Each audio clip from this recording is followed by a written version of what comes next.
So, is there an actual weakness beneath that granite mask of control? Or is the supreme arrogance, that carefully constructed skyscraper of the self, already shaking like cheap office furniture in an earthquake? The world loves to mistake a narcissist's bluster for real strength. We've all been there. We see it as power, as an unshakable will, or as that magnetic confidence that apparently draws all good things to them. But here's the first, most beautiful illusion you need to burn to the ground. That mighty pillar of conviction? It's the most fragile structure you will ever encounter. Pride is not a foundation. It's a teetering, haphazard stack of borrowed garbage, built only to guarantee a spectacularly messy collapse. Now, before we jump into the real mechanics of this train wreck, let's talk about you. If you've survived one of these people, a relative, a boss, or maybe even a spouse, you already know the truth. You weren't dealing with a person. You were dealing with a badly written stage play where they were the only star. The primary mission of this self-exalting clown is to appear untouchable. They need to float above the common struggles of the peasantry, that's us. By the way, by crafting a narrative where they are perpetually victorious, perpetually superior, and perpetually infuriatingly right. This endless struggle to maintain the most exhausting lie in human history is the exact thing that seals their doom. See, real strength requires humility. It requires acknowledging you might be wrong and need help. But the narcissist? They demand a total denial of limits. They don't need correction. They don't need repentance. And they certainly don't need a power greater than their own magnificent ego. That is the secret fragility. That massive, fragile ego is always on the brink of shattering if you just poke it with a stick. History, not just the old books, but every bitter conversation you've had warns you about the end of this particular road. It looks wide and glorious at the start, paved with their own self-applause and the pathetic adoration of their flying monkeys. But it leads to a narrow, agonizing ditch. Remember the golden rule. The bigger the head, the harder the crash. This isn't a threat. It's physics. If they build their tower out of pure, uncut arrogance, the destruction is not a possibility. It's a scheduled event. The fundamental design flaw is that this whole operation relies entirely on outside validation and successfully deceiving the suckers. The narcissist needs a constant foredrip of supply, praise, attention, and endless affirmation that their ridiculous manufactured image is real. Did you ever feel like a battery charger for them? If that supply line is cut, the whole internal structure shakes. If the deception fails, the whole shoddy edifice just poofs into dust. They are an empty shell, a black hole with no internal light, only the pathetic reflection of the attention you shine on them. This parasitic dependence is the fatal error. It means the power to initiate the collapse isn't with them. It's with you and everyone else who finally stops clapping. Look at it this way. Their life is a one-man Broadway show, and the stage is set 50 feet in the air. They put themselves up high so they can look down and feel important. But what they've actually done is ensure that their mistakes and their inevitable glorious humiliation will be visible to the largest possible audience. The higher they climb, the more attention is drawn to their ridiculously shaky footing. The silence of the crowd, a single whispered doubt, or the moment you dare to roll your eyes, any of those is enough to make the whole stage wobble. This weakness becomes critical because they refuse to learn or adapt. Since they are perpetually perfect, they can never be corrected. Since they are already superior, They never need to be taught. This stagnation means that while the world moves on, the narcissist is trapped in their own rigid, outdated, and fundamentally embarrassing self-concept. Didn't their manipulation tricks eventually just become boring? They keep running the same tired plays until the audience, people like you, just gets up and walks out, bored sick of the performance. The foundation of real power is acknowledging something greater than yourself, accepting grace, and admitting you messed up. The narcissist has to reject all of that. Admitting fault means admitting they aren't the god they pretend to be. Their constant condemnation of others is just a desperate, full-time job to distract everyone from their own deep internal sense of worthlessness. This internal war is what makes them so volatile, and it's the massive crack that the light of truth will eventually, finally, expose. So, here's the actual, glorious fragility. The narcissist is not a solid rock. They are a hollow eggshell, held together only by the sticky denial of their own mind and the projected fantasies of their victims. The moment true reality breaks through their illusion, the moment you simply refuse to play their stupid game, the shell shatters. They can't handle the truth because they've spent their entire life sprinting away from it. The journey toward their downfall doesn't start with a great battle. It starts with that quiet moment when someone, perhaps you, just says, "No more." The fact that their life is a lie is the weakness that will be exploited, not by revenge, but by the relentless, beautiful force of reality. But that wasn't the whole story. The next crucial step in their inevitable collapse involves the one thing the narcissist can never, ever resist: celebrating a victory that was never truly secured.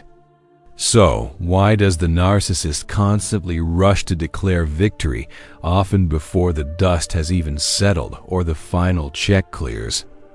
This tendency, this irresistible, pathetic need to boast and clap for themselves prematurely, isn't a sign of confidence. It's the flashing neon sign above their head that reads, "Deep-seated insecurity." It's the classic folly of premature triumph, the equivalent of a toddler screaming, "I win," while the finish line is still half a mile away. They can't wait for true, established success because their internal void demands immediate, theatrical validation. They have to create the illusion of winning in the moment, even if the reality is still far away or, frankly, totally unobtainable. And here's where it gets truly rotten. This boasting is always rooted in a poisonous motivation. The narcissist doesn't seek success to build a better life that would be healthy. No, they want success to acquire a weapon. They covet status, wealth, or a new job, not for the joy of creation or peace of mind, but specifically so they can use it against others. Against you. They want it as final, irrefutable proof that their choice to discard you, to mock you, or to treat you like dirt was completely justified. Their joy is not found in their achievement. It's found in the thought of how their supposed success might wound you, how they might rub it in your face at the next family gathering, or how they can use it as ammunition to silence anyone who ever doubted their magnificent genius. We've all watched this miserable performance. You know the moment they get that phone call, that meeting, that big break, and they immediately stand on a tiny, rickety platform, look down at you, and announce their permanent elevation. They parade their expected prize, basking in the light of an accomplishment that exists only in their own ridiculous imagination. This act of premature rejoicing is essentially a spiritual contract signed in the ink of pure arrogance. It reveals to everyone watching, especially those who have had to deal with their nonsense for years, that their heart's desire isn't genuine blessing. It's superiority and the destruction of someone else's peace. Because their true goal is competition and dominance, their victory is never clean. It's poisoned by the malice behind it. The very thing they hoped to use as a weapon is now turned against them. If they achieve a fleeting success, it is tainted by their arrogance, and their wicked motives are exposed to those with true discernment, people who aren't blind to their garbage anymore. Think of it like this. It's a tragic irony, like a football player who spikes the ball at the 2-yard line, only to watch the opposing team grab it and run the other way. Their moment of victory collapses inward. The blessing they thought they secured slips through their fingers. The world watches as the self-applause turns into deafening silence, and the expected triumph fades into a visible, well-deserved disappointment. This is why the downfall that follows a premature celebration is so profoundly humiliating. It proves not only that they failed, but that they failed while boasting, making the collapse twice as steep and 10 times funnier for those of us who have suffered through their nonsense. This whole spectacle serves one beautiful, undeniable purpose. It provides unmistakable, televised evidence of the narcissist's true, rotten character. Had they been humble, their loss might have garnered some pathetic sympathy. Had they been silent, their failure might have remained private. But because they used their potential success to mock, to compete, and to wound people like you, their failure becomes a public, satisfying lesson. Their arrogance guaranteed that their collapse would be visible, undeniable, and universally understood as an act of cosmic, inevitable correction. The lesson is this: when your entire motivation is to wound someone else, the expected reward will not stick around. Their boasting is merely the sound of a hollow drum. It makes a great noise, but it signifies nothing solid or lasting. Their celebration wasn't just early. It was profoundly wrong, and the consequences are now beginning to unfold. But that still does not explain the sheer magnitude of the collapse, which goes far beyond mere disappointment. It is a fall that destroys the very structure they believed was permanent. Every narcissist seeks to build a false empire, a towering kingdom of reputation, influence, and perceived superiority. This empire is magnificent only in appearance. It is built not on bedrock, but on borrowed sand, the sand of lies, the sand of manipulation, and the sand of their own hopelessly unstable ego. We all know this building. They need this high place from which to judge others, to feel powerful, and to orchestrate the movements of those around them. But the very purpose of this towering structure, designed only for self-exaltation, makes it fundamentally unstable. It lacks the common sense of truth and the cornerstone of genuine humility. The construction of this ridiculous empire relies heavily on external forces, the applause of the crowd, the silence of the fearful, and the desperate denial of those who refuse to see the truth. The narcissist is constantly engineering scenarios to maintain the facade, expending enormous energy not on creation but on control. They genuinely believe that by carefully managing perceptions, they can bypass the universal laws of cause and effect. They are their own self-proclaimed king, reigning over a land that exists only in the minds of the people. They have successfully fooled. And here's the kicker: they trust in the wealth of their own self-importance, their supposed cunning, and their ability to impress the easily manipulated. They boast of their status, their connections, and their boundless wisdom. Yet, When the ultimate reckoning comes, and trust me, it always comes, none of these manufactured glories can offer redemption or shelter. They are worthless currency in the face of reality. When the inevitable collapse begins, it is so devastating because it strikes at the core of their identity, which is entirely invested in the empire. They have no other self. They are not a person who happens to be a king. They are the kingdom itself. When the walls fall, there is nothing left standing behind them, only a void. This is the difference between a person who fails and a narcissist who collapses. A humble person can lose their business or their status and still go home and hug their kids. The narcissist loses their empire and simultaneously loses their entire fraudulent self. The crumbling begins with the recognition of the truth by those closest to them. The family, friends, or colleagues who once supported the illusion start to notice the cracks. You notice the cracks. The stories do not line up. The promises are consistently broken. The kindness is revealed to be conditional. Slowly, one by one, the willing subjects leave the kingdom, and the king is left to rule over an empty landscape. The foundation of sand cannot support the weight of sustained scrutiny, and eventually, the weight of their own lies becomes too much for the structure to bear.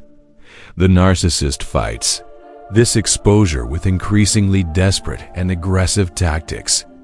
They may try to rebuild the walls with outrage, demanding loyalty and punishing dissent. They may try to distract the gaze of the world by attacking someone else, shifting the focus of shame. But these actions only hasten the downfall. Their attempts to regain control are utterly transparent, like watching a frantic puppet master whose strings have become irrevocably tangled. The more aggressive the defense, the clearer the evidence of the interior fear. This is why the downfall is not just about external events. It is a spiritual implosion. The true collapse happens when the internal narrative they have relied on, the belief in their own perfect superiority, can no longer be maintained, even to themselves. Their whole ridiculous worldview is shattered. The reality they manipulated for so long begins to assert its own fixed principles. They realize, perhaps for a terrifying, fleeting moment, that they are not special, not untouchable, and not sovereign over their own fate. The terror in this moment is palpable. When the divine hammer strikes, the self-proclaimed king looks around frantically, wondering where to flee for shelter. And you know what? There is no shelter. They cannot appeal to mercy because they never showed it. They cannot rely on love because they never gave it freely. Their only refuge was the very empire that is now dissolving into dust. Their collapse is total because they built nothing that was not centered on their own ego. The collapse of the ego is the collapse of everything they are. The next step in this journey of justice is the moment the internal collapse becomes a universally recognized external fact. It is the moment the secret shame is worn openly for all the world to see. And that, my friends, is the only spectacle worth the price of admission. There comes a time when the private, pathetic struggle of the narcissist can no longer be contained by their elaborate system of denial and deception. And we all gather to watch. The moment is here for the inevitable garment of public shame, where the secret failures, the betrayals, and the true, ugly character of their heart are exposed, not gently, but under the harsh, unforgiving glare of the public spotlight. This is the glorious moment of divine reversal. Think about it. The narcissist spent years trying to clothe you in shame, making you feel small, crazy, and wrong. Now they are the ones draped in it. It becomes their visible attire, inescapable and undeniably hilarious. The very people they sought to impress now see them in this new, unforgiving light. Their life, built on arrogance and control, is no longer a stage for admiration. It's a platform for ridicule, a tragicomic performance that reveals the depth of their self-deception. For the narcissist, this public exposure is far more devastating than any material loss. This is crucial. Their entire existence is founded upon their image, their carefully curated persona. Reputation is their throne, control is their crown, and the admiration of others is the oxygen they suck down. To lose these things is not merely to lose comfort. It is to lose the very reason they exist. When the mask slips and the truth spills out into the public square, it is not just mere embarrassment. It is the total, absolute annihilation of the only identity they have ever cultivated. Remember the effort? They lied about the past, manipulated the present, and built fantastical futures, all to maintain the illusion of superiority. They silenced critics, discarded witnesses to their cruelty. That was you, by the way, and smeared the names of those who spoke the truth. Their life was a constant, exhausting battle against reality. Now, the sheer volume of their past misdeeds rises up collectively, becoming the undeniable evidence of their fraud. The lies they told to maintain their image now serve as the anchors that pull that image straight down into the dust. The exposure often occurs in a way that is profoundly ironic, directly connected to the area where they boasted the most. If they boasted of their integrity, the shame comes through a public display of corruption. If they boasted of their spiritual enlightenment, the shame comes through the unveiling of some deep, hidden malice. The correction is perfectly tailored to the arrogance. The fall perfectly answers the pride. This unveiling is also vital for the vindication of those who were oppressed. The voices that were dismissed, the warnings that were ignored, and the truth that was deliberately suppressed now gain credence. The people who whispered behind your back, doubting your struggle and believing the smooth lies of the narcissist, are now forced to confront the facts. You never had to fight back with your own words. The truth itself became your defense. The public shame of the oppressor is the silent, irrefutable proof of your innocence. The dwelling place of the wicked, their supposed safe haven of status and influence, truly comes to naught. It collapses in such a way that it leaves no room for them to manipulate the narrative again. Their collapse is not silent or private. It is a spectacle. It is undeniable, public, and irreversibly satisfying. This moment of truth is required to break the hypnotic spell the narcissist casts over their environment. Once the garment of shame is draped upon them, the spell is broken, and their perceived power evaporates completely. But while the exposure is complete, the torment is not yet finished. The next wave of justice comes in a sound that cuts deeper than any physical blow and lingers longer than any public revelation. The stage is set. The fear of exposure is gone, replaced by the relentless, stinging reality of it. The narcissist could endure opposition. They could even tolerate hatred, because hatred implies you take them seriously.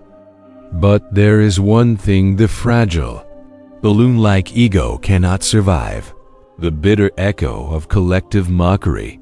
This is the humiliation that thunders from the voices of others, the kind that instantly strips away the illusion of authority and leaves the self-exalting individual exposed as the common fool.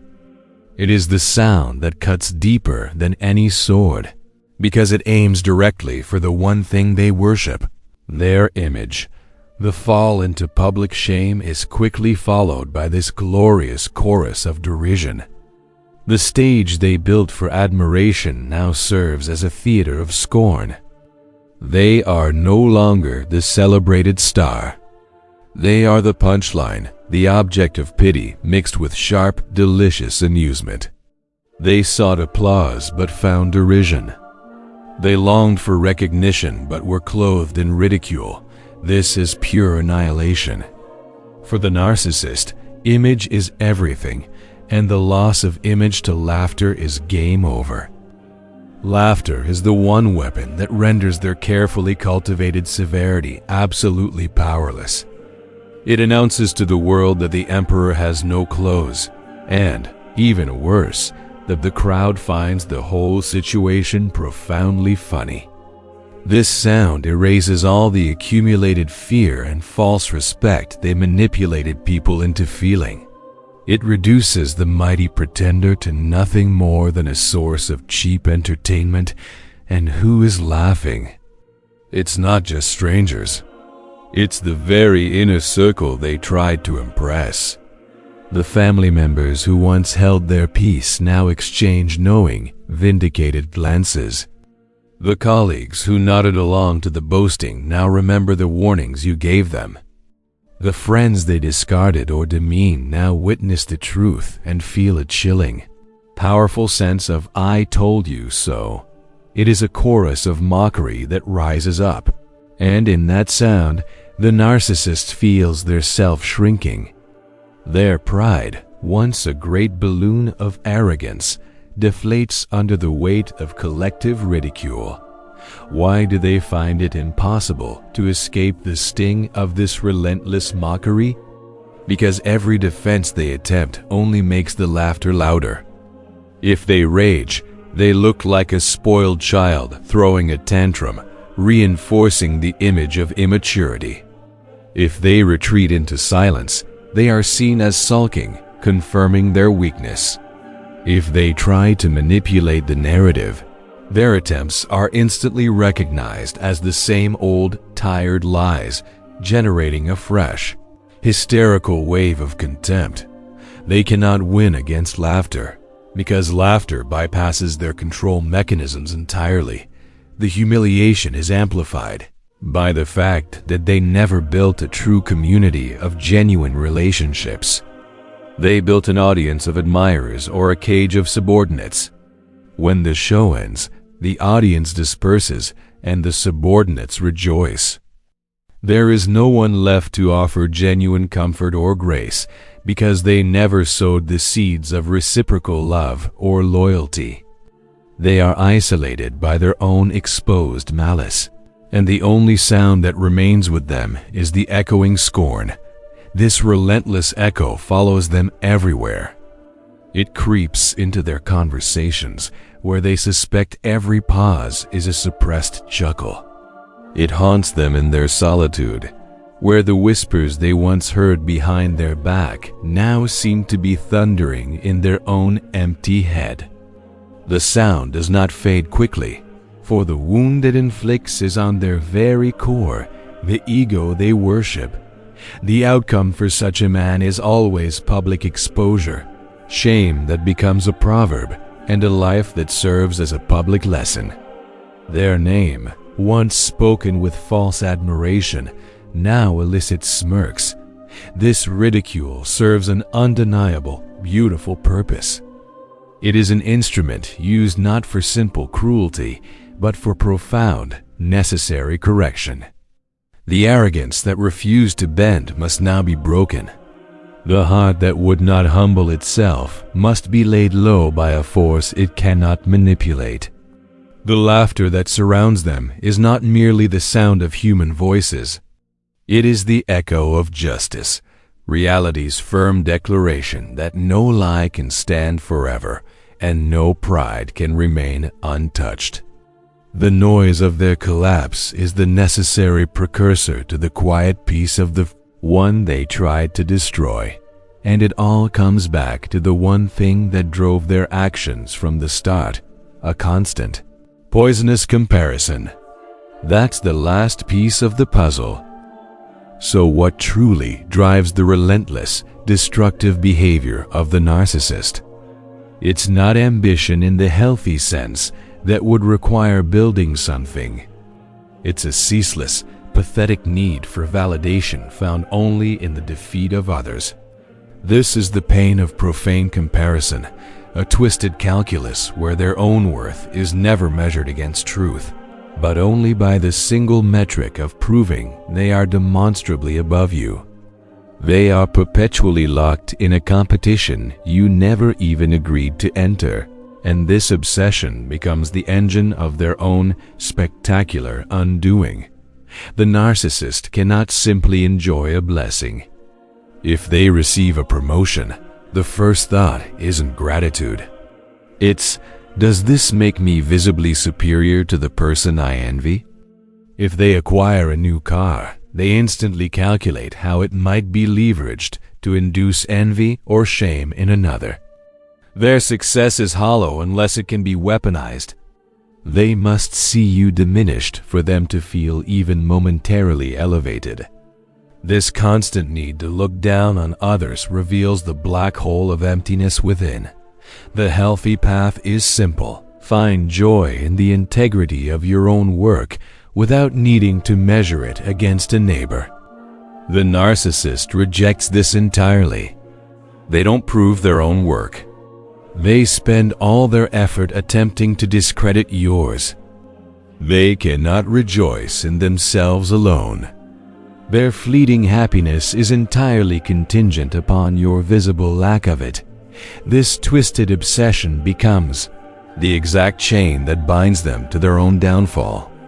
Because they are so preoccupied with comparison, they overlook true opportunity and genuine growth. They waste energy plotting your demise or managing your perception of them, energy that could have been used to build something lasting. Their focus is always external and backward-looking, fixated on the competition rather than internal and forward-looking. Focused on creation, the effort to remain superior forces them into utterly unsustainable positions. They must constantly exaggerate their achievements and hide their faults, leading to a sprawling architecture of lies that requires constant, exhausting maintenance. The moment they pause their vigilance, the whole structure begins to shift and expose the fraud. They cannot rest, they cannot be truly intimate, and they cannot be truly present because their consciousness is dominated by the competitive impulse. They are a slave to the comparison. The depth of this insecurity is truly tragic. They may achieve great external success, yet it brings no peace because they know that someone, somewhere, might still be perceived as more successful, more loved, or more genuinely happy. The measure is always moving, and the internal need is always insatiable. Their wealth, status, or charm are never enough to fill the void created by their own lack of genuine self-love. Furthermore, this obsession with comparison ensures their isolation. They view every relationship not as a bond of mutual respect, but as a hierarchical arrangement. Everyone they meet is either someone to be used for validation or someone to be put down to affirm their standing. This constant, subtle warfare exhausts those around them. People eventually tire of being measured and manipulated, and they begin to withdraw, leaving the narcissist increasingly alone on their self-built pedestal. The source of their supply dries up precisely because their method of obtaining it was poisoned by comparison. This profane comparison also dictates their reaction to your quiet successes. When you find peace, when you grow in wisdom, or when you move forward in your journey, the narcissist experiences it not as a neutral event, but as a personal attack. Your blessing, your resilience, and your happiness are seen as scores tallied against them. This is why their attempts to sabotage or mock you intensify when you are doing well. They are fighting desperately to reclaim the lead in a race that exists only in their mind. But the cosmic law is unwavering. You cannot build a life on the foundation of tearing down others. Any success built on this toxic comparison is inherently flawed and destined for destruction. The very comparison they use to lift themselves up becomes the ultimate metric by which their failure is judged. The world sees not a victor, but an individual so consumed by envy that they destroyed their own potential in the pursuit of another's downfall. This leads directly to the most terrifying reversal for the narcissist, the moment their own traps are sprung upon them. It's the final, beautiful twist of the knife. There is a timeless, chilling principle of justice that operates in the world, and you've probably seen it play out. The trap set for the righteous becomes the snare for the wicked. This is the glorious divine reversal of Haman's gallows, the glorious divine reversal of Haman's gallows, the timing reversal of Haman's gallows, the Kyago, scriptural truth demonstrating that the very instrument of cruelty prepared for another will, by the intervention of simple reality, be utilized against the perpetrator. The narcissist, consumed by envy and malice, spends vast amounts of time and energy meticulously setting these snares. They plot the downfall of the one they envy, believing their cunning to be superior to the laws of common sense. They were wrong. History, not just the old books, but every bitter anecdote you've shared, provides the clearest illustration. The antagonist is exalted, arrogant, and filled with pride. Yet, their prosperity brings them no peace because they are constantly tormented by the existence of one person you who simply refuse to bow. Their obsession with eliminating you leads them to build a towering, ridiculous structure intended to make a public spectacle of your execution. But here is the rule of physics they ignored. He made a pit and digged it and is fallen into the ditch which he made. This is the precise description of the reversal. The narcissist's cunning backfired. The gallows they built became the stage for their own demise, and the honor they sought to deny you was instead sweetly and quietly bestowed upon you. How does this principle operate in the everyday struggles you faced? The traps set by the narcissist are not always literal gallows. Often, they are traps of slander, financial ruin, legal entanglement, or psychological warfare. They attempt to dig a pit for you by spreading ruinous lies about your character, isolating you from allies, or creating scenarios designed to make you look incompetent or unstable.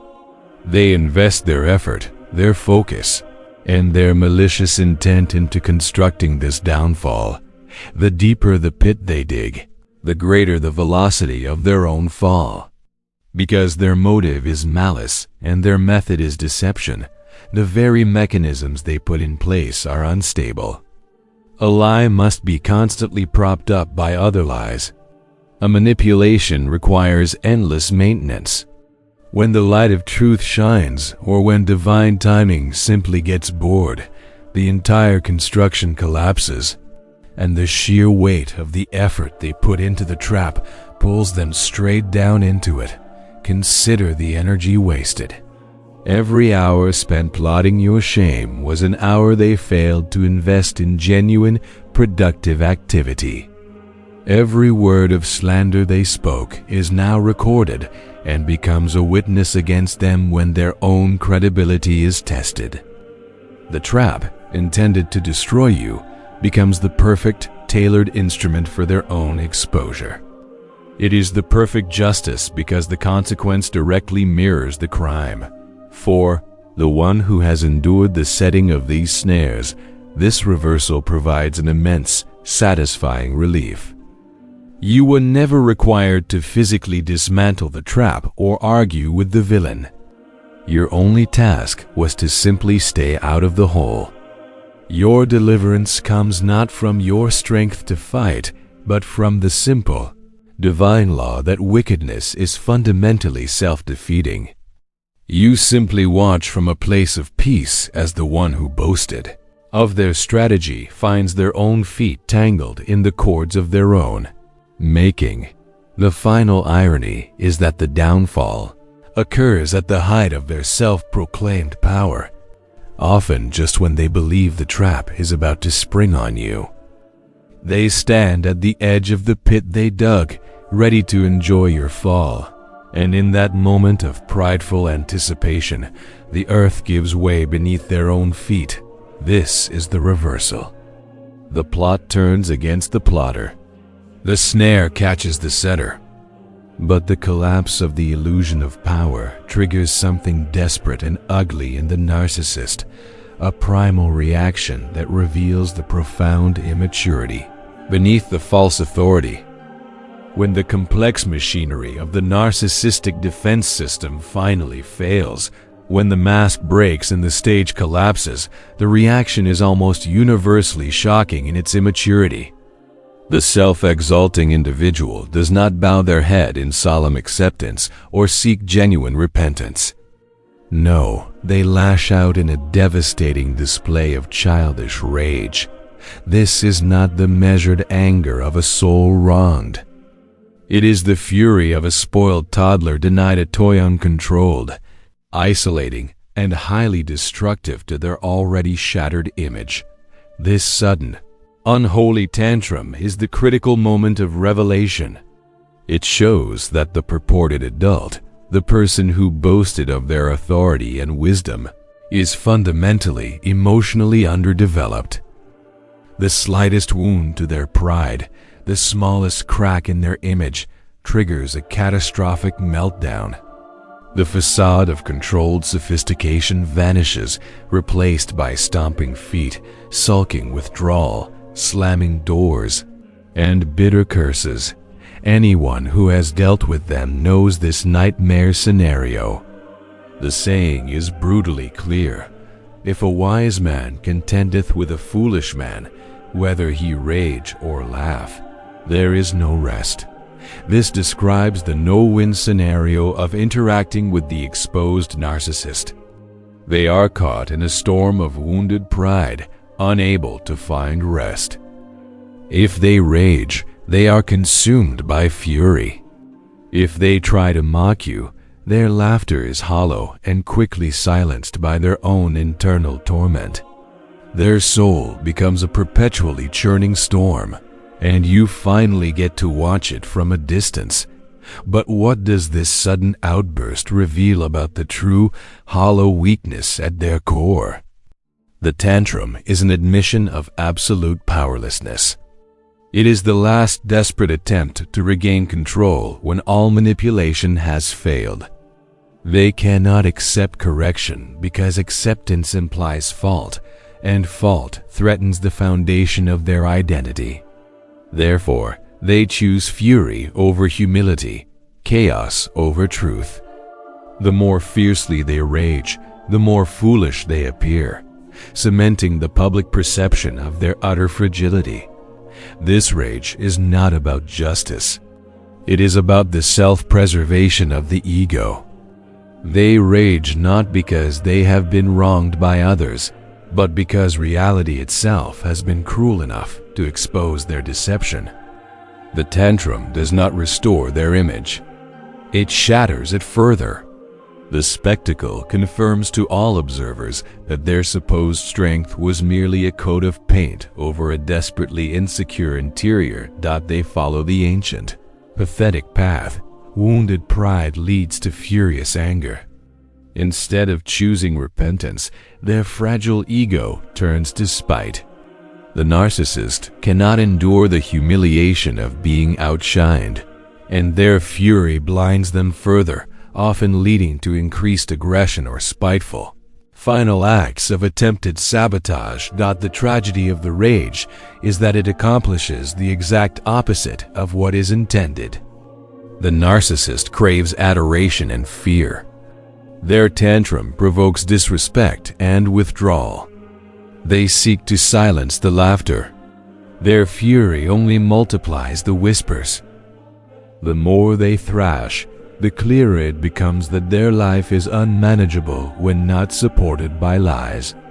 The rage is a transparent plea for the return of their authority, a plea that goes unanswered. This collapse into immaturity is crucial for the righteous to witness, but not to engage with. It confirms that your peace and your quiet dignity are the true signs of strength. You never had to descend into their chaos to win. Their internal storm is proof that they were fighting a battle with the truth, not with you. They lose not because of your clever strategy, but because their own pride guaranteed their defeat. The childish rage, while initially terrifying, eventually becomes exhausting to everyone, including the narcissist themselves. It has an isolating effect, pushing away the last remaining ties. And this forced, final separation is the true, profound state of judgment. They are left exactly where they always belonged, alone. Following the spectacular collapse of their ego and the subsequent explosion of childish rage, the narcissist enters a new desolate phase, the retreat into self-chosen isolation. Their fury, rather than restoring their image or silencing their critics, has driven away the very attention and adoration they desperately need to survive. They withdraw, sulking and wounded, hiding from the eyes they once commanded, because facing the witnesses of their downfall is simply unbearable. The tantrum has become their own prison, locking them away from the life force that is external validation. This isolation is a direct, beautiful consequence of their unmanageable pride. Who can endure the company of a person who cannot accept fault, who responds to truth with a disproportionate, insane temper, and whose primary goal is always to control the perception of others? The genuine souls around them, utterly weary of the drama and the toxicity, simply step away. The source of their narcissistic supply dries up, leaving them in a profound, terrifying vacuum of their own making. This solitude is not peace. It is tormented self-focus. They are left alone with the one entity they truly worship, themselves. In that silence, the deeper, more terrifying truth begins to surface. They have nothing left to cling to. The external props are gone. There is no one to lie to, no one to impress, and no one left to blame effectively. The emptiness they spent a lifetime trying to fill with attention now rushes in, creating an internal agony that is worse than any public shame. For the narcissist, isolation is a spiritual death sentence. Their identity is fundamentally relational, but only in the sense that they relate to others as objects of validation. When the objects are removed, the identity dissolves.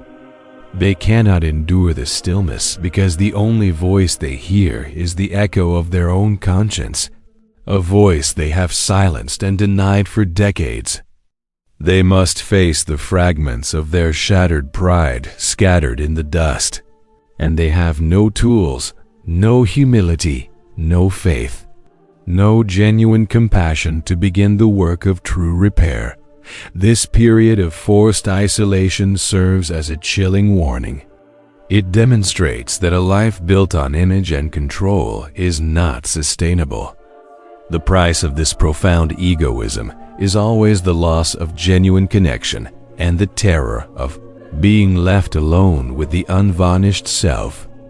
They tried to be greater than everyone, and in the end, they find themselves truly, utterly alone. Meanwhile, for the one who endured the oppression, that's you, This isolation of the aggressor marks a crucial turning point. Their enemy is now neutralized, contained within the walls of their own unmanageable temper. The storm outside has finally calmed because the source of the chaos has been confined. This is not your doing. It is the natural consequence of cosmic law asserting itself. The proud are brought low, and the self-isolated are left to contemplate the wreckage of their own making. Their absence becomes your opportunity. Their noise is replaced by your newfound silence, and that silence holds a power they can never comprehend. The stage is now set for the great contrast, their tormented withdrawal versus your quiet, growing strength. While the narcissist is consumed by their internal storm, locked in self-chosen isolation with the fragments of their shattered pride, a profound and contrasting reality unfolds in your life. This is the quiet power of your steadfast peace. Your stillness is not an accident. It is a strength rooted in reality, the one force the raging ego is truly powerless to overcome. While they thrash in the mud of their own making, your feet are set upon solid ground, and the storm cannot touch your inner core. The power of this peace stems from a crucial, adult choice, the decision to surrender the outcome to a higher justice rather than fighting the battle in your own strength. When you refuse to descend into the chaos of their arguments, when you held your tongue against their slander, and when you chose dignity over immediate, self-serving revenge, you activated a protection that is impenetrable. The narcissist sought to control you through their noise and drama, but your unwavering silence and peace declare that you are governed by a different, superior authority. Your quietness is the ultimate declaration of faith. By being still, you acknowledge that the ultimate vindication will not come through your clever manipulation or emotional outburst, but through the perfect timing and unwavering law of consequence. Your peace is a weapon. This stillness is your most effective weapon because it is the antithesis of everything the narcissist is. They thrive on reaction, on conflict, and on chaos. They need you to be agitated, wounded, or fighting back to sustain their sense of power. Your unshakable peace, however, denies them the fuel they require. It starves the fire of their rage and forces them to confront the terrifying silence of their own inner void. Your quiet life becomes a crushing, inescapable critique of their noisy, dramatic existence. This silent resistance is the one force the narcissist is truly powerless to overcome. They know how to fight slander with slander, anger with anger, and lies with more lies. They are masters of the external contest, but they have no defense against genuine, deep-seated peace that flows from a soul anchored in truth. When they throw a stone and it lands in a pool of perfect stillness, the lack of a splash is more powerful than any return missile. The silence speaks volumes, declaring, your efforts are irrelevant here. While they rage, you build. While they sulk, you grow. The energy they waste on resentment, plotting, and managing their image is the energy you invest in purpose, health, and genuine relationships. Their tantrums repel true connection, but your peace is magnetic, drawing favor and sincere people to your side. Their collapse is due to their inability to stand still. Your elevation comes from your ability to simply move forward. The contrast is visible to the world watching. The narcissist, though physically an adult, is seen as a child throwing a fit. You, though perhaps bruised by the process, are seen as the dignified, mature soul walking steadily through the storm. The final verdict is rendered not on who had the most material possessions or the loudest voice, but on who possessed the most peace. And in that ultimate assessment, your victory is already assured. Your peace is proof that your worth is not tied to their opinion, their judgment, or their fleeting approval. Your value is established by a source they cannot touch, and your path is ordered by a will they cannot overturn. This realization is what separates you permanently from their destructive influence. You are no longer running the race they invented. You are walking a path guided by your own inner truth. The greatest victory is simply moving on without the shadow of their chaos following you. So, is there an actual weakness beneath that granite mask of control? Or is the supreme arrogance, that carefully constructed skyscraper of the self, already shaking like cheap office furniture? The world loves to mistake a narcissist's bluster for real strength. But here's the first, most beautiful illusion you need to burn to the ground. That mighty pillar of conviction? It's the most fragile structure you will ever encounter, a teetering, haphazard stack of borrowed garbage, built only to guarantee a spectacularly messy collapse. You weren't dealing with a person. You were dealing with a badly written stage play where they were the only star. The primary mission of this self-exalting clown is to appear untouchable, crafting a narrative where they are perpetually, infuriatingly right. And this endless struggle to maintain the most exhausting lie in human history is the exact thing that seals their doom. This collapse begins with their irresistible need to declare victory too soon.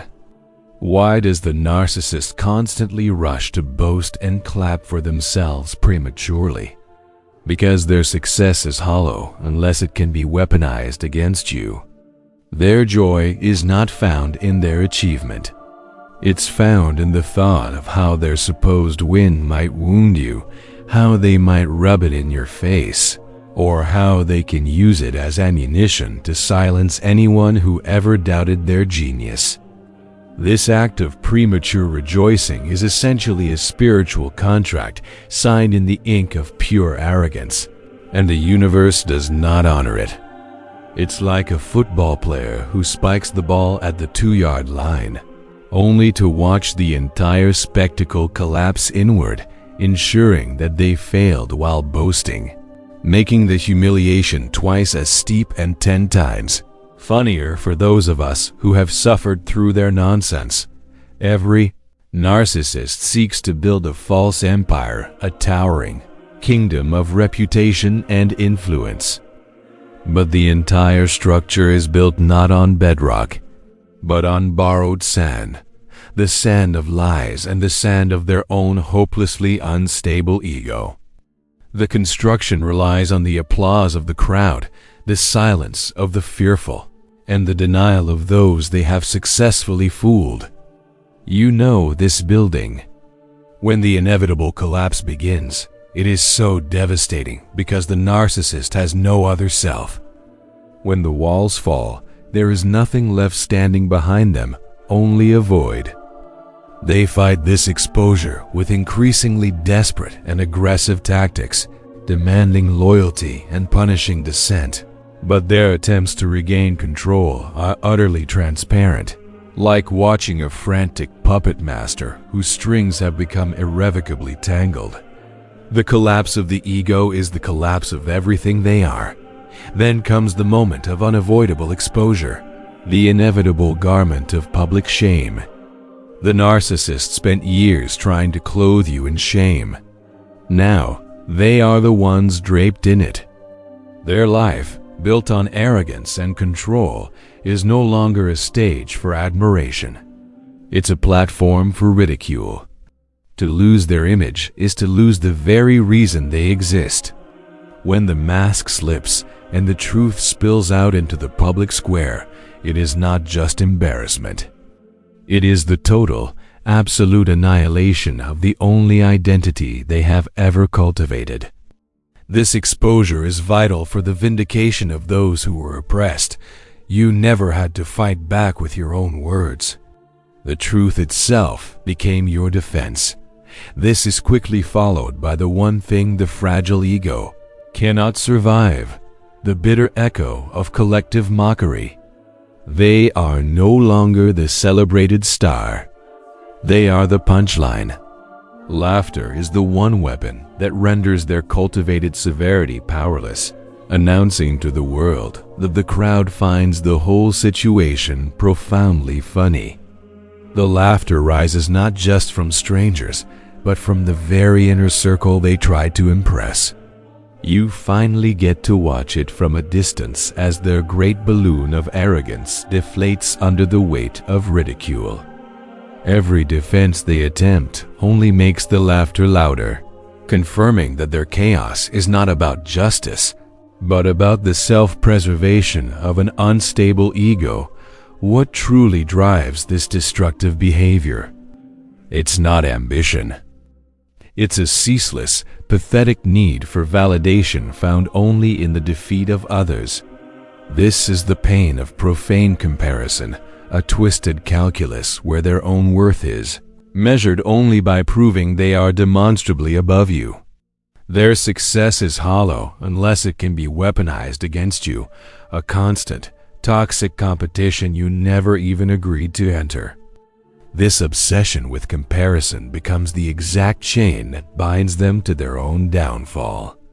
They are so consumed by envy that they destroyed their own potential in the pursuit of another's downfall. This leads directly to the most terrifying reversal for the narcissist, the moment their own traps are sprung upon them. When the entire defense system finally fails, the exposed ego lashes out in a devastating display of childish rage, the fury of a spoiled toddler denied a toy.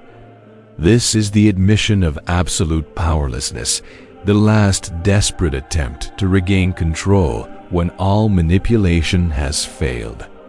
You know this nightmare scenario.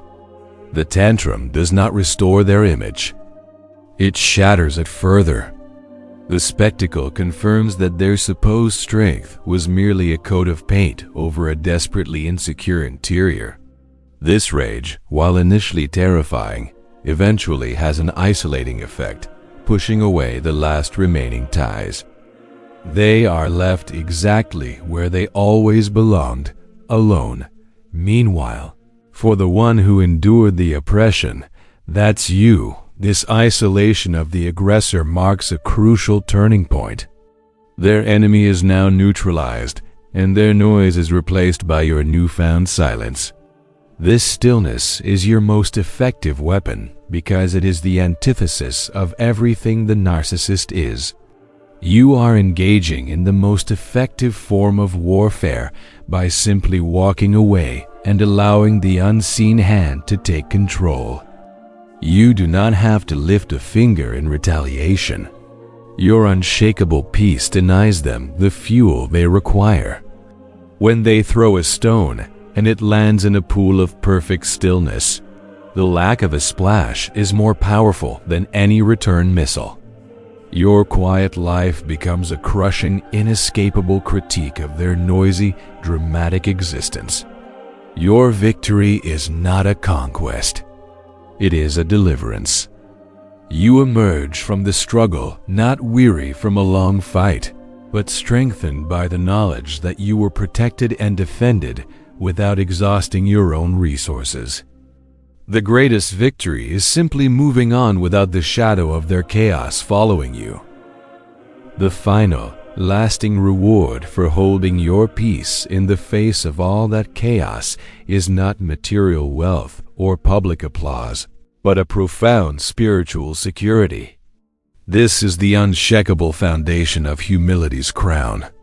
The humility that was once scorned and mocked by the narcissist, who saw it as weakness, is now revealed to be the secure throne from which you watched their storm pass.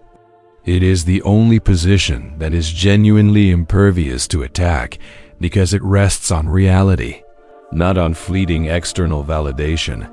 The narcissist operates under the pathetic, false belief that power comes from rising above others. They confuse grandiosity with greatness and self-worship with strength. They sought to wear a crown forged from human approval, a crown that is easily tarnished and quickly stolen. You, however, are now offered a crown forged in quiet endurance, a blessing that flows directly from the cosmic law. God resists the proud, but gives grace to the humble. Humility is the condition of soul that attracts genuine, powerful grace. It is the recognition that all real strength, wisdom, and blessing flow from a source greater than the self. The narcissist, by resisting this fundamental truth, places themselves in direct opposition to the universal order, ensuring their eventual shipwreck. You, by embracing this dependence, align yourself with that current. Your life is now supported by grace, while their life is resisted by the very forces that sustain all things. This is the blessing that cannot be weaponized, stolen, or undone by human effort. Everything the narcissist achieves is temporary and conditional, built on the shifting sand of perception. But the peace and joy that flow from humility are internal and eternal. They cannot be slandered away, manipulated out of your hands, or mocked into non-existence. Your crown is made of peace that passes understanding, a quiet confidence that knows no matter what the outer circumstances suggest, your standing is secure. Think of the glorious irony. The very thing the narcissist worked tirelessly to destroy your sense of self-worth is now being rebuilt on the sturdiest foundation imaginable. They wanted you to fear their power and to internalize their shame. Instead, you learn through the trial that your true strength does not lie in your capacity to fight back, but in your capacity to submit to the truth. This surrender is the ultimate act of power. The wisdom confirms this reversal of fortunes. The true wealth of a secured life is peace, integrity, and lasting joy. The narcissist sought honor through boasting. You receive it through enduring, silent faith. They sought a long life of control. You receive a secured life founded on enduring truth. Your quiet victory is not something you have to announce. It is self-evident. The witnesses to their fall and your resilience cannot miss the contrast. They see the one who was proud brought low, thrashing in isolation and shame. They see the one who remained humble and peaceful now standing on firm ground, elevated not by their own ambition, but by the weight of genuine grace. This visible, undeniable difference is the final proof of the two paths.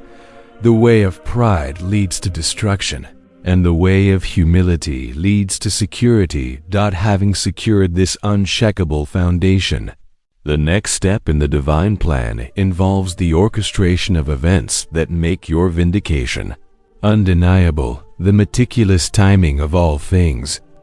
But for now, enjoy the peace you earned. The downfall of the narcissist never happens at a random moment. It is an act of meticulous, cosmic choreography, the unseen hand of perfect timing. Their collapse is not a coincidence. It is an orchestrated moment of declaration, precisely timed to maximize the lesson for the proud and to ensure the most complete vindication for the enduring soul. For those who waited patiently, the timing of justice is a mercy in itself, proving that every tear shed was seen and every exasperated sigh was heard. The universe operates on a simple principle. The defeat of the wicked and the elevation of the just fall under the rhythm of perfect ordering. The narcissist's clock runs on their ego's demanding, immediate schedule, driven by their need for instant supply. But the cosmic clock runs on the steady, certain rhythm of truth and consequence. The moment of exposure is held back until the narcissist's arrogance reaches its absolute peak. And until the evidence of their deep-seated malice is fully established for all observers, the delay in justice, which often felt like abandonment, was in fact part of the perfect timing. If the narcissist had been struck down too soon, they would have been seen as a victim, and their downfall would have been quickly manipulated into pity. But the delay allows their pride to fully manifest, ensuring that when the collapse finally occurs, it is undeniably linked to their own choices, their own plotting, and their own self-exalting words.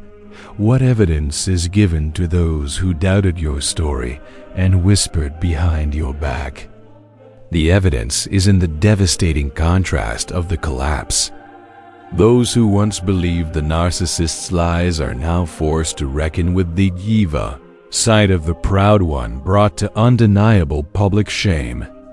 They see the one who was slandered, you now standing peaceful and untouched, while the slanderer thrashes in self-created chaos. The timing ensures that the evidence is overwhelming, removing all doubt that a force beyond human drama was at work. This perfectly timed exposure prevents the narcissist from performing their final, most effective manipulation, the victim role. By the time the justice is served, their history of deception is so vast, and their recent tantrums so public, that the victim stance holds no currency. The timing ensures that the world understands this downfall not as a tragedy, but as a righteous, satisfying consequence. Furthermore, the timing of the collapse is synchronized with your own spiritual readiness. You were not vindicated the moment you were hurt. You were vindicated when you reached a place of unshakable peace. The universe waited until you had secured the crown of humility, ensuring that your elevation was a true blessing, not merely a temporary high of revenge. Had the justice come earlier, you might have been drawn back into the conflict, but now you are protected by your own steadfast peace. The unseen hand did not just strike the oppressor, it simultaneously elevated the oppressed. The closing of one chapter of injustice perfectly ushers in the new chapter of grace. The moment the weight of their false authority is lifted from the world, the door to your own, unencumbered fulfillment swings open. The precision of this timing is the final, undeniable proof that no human being can truly write their own destiny or secure victory through malicious manipulation. Only the law of eternal truth holds that power. This orchestrated timing is the bridge that leads you directly out of the struggle and into a realm of abundant recompense. So take a deep breath and enjoy the show. You earned it. The ultimate purpose of the reversal and the perfect timing is not simply to see justice served. It is to usher you into a life characterized by profound, unshakable blessing. This is the transition to double portion blessing, a divine exchange where the shame you endured is replaced by an inheritance of joy and fulfillment. Your story does not end in the shadow of their chaos, but in the brilliant light of an abundant recompense. Secured by your steadfast faith, the spiritual law of restoration is clear. For every measure of shame, there is a double portion of honor. For the confusion they created, there is the certainty of rejoicing in your rightful portion. The promise is clear. The season of mourning gives way to the permanence of everlasting joy. This double portion is not simply a replacement of what was lost. It is an amplification of what you now receive. When the narcissist tried to tear down your reputation, they inadvertently purified your character. When they tried to deplete your resources, they forced you to rely on a source that is boundless.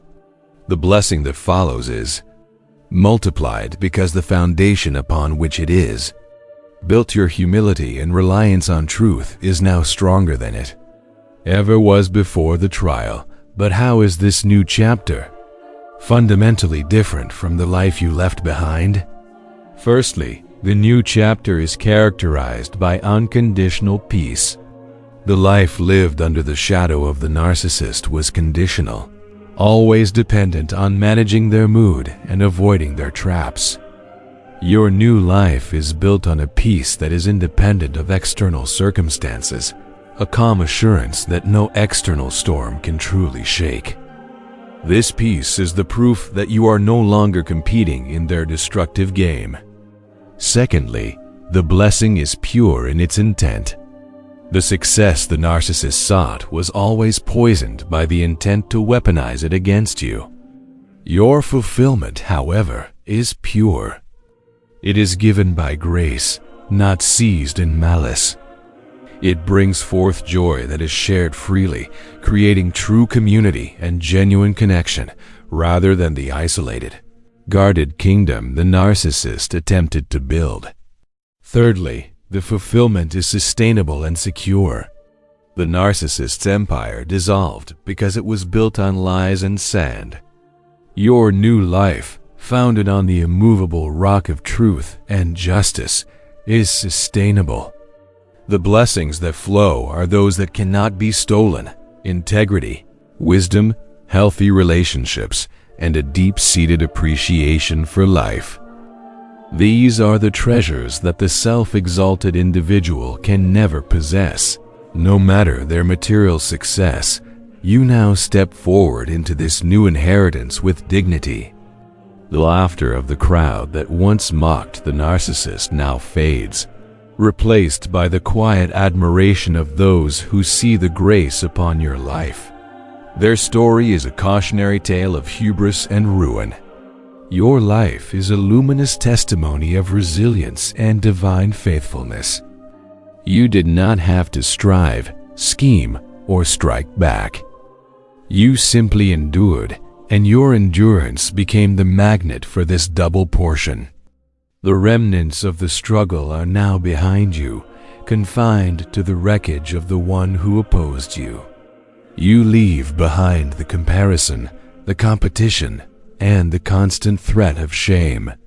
You enter a season where your only measure of success is your own spiritual growth and your deepening relationship with truth.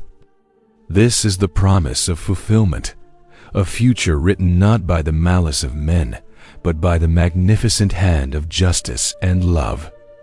The journey nears its conclusion, demanding a final reflection on the lasting power of this extraordinary reversal. The journey through the collapse of the proud and the elevation of the enduring now culminates in the most powerful realization of all, the final testimony of truth's triumph.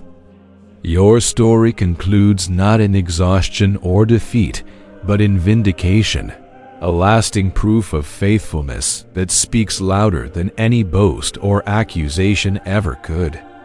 The entire sequence, from the hidden fragility of pride to the shame of isolation, has served one magnificent purpose: to prove that the law of justice is unwavering and that the patient soul will always be delivered.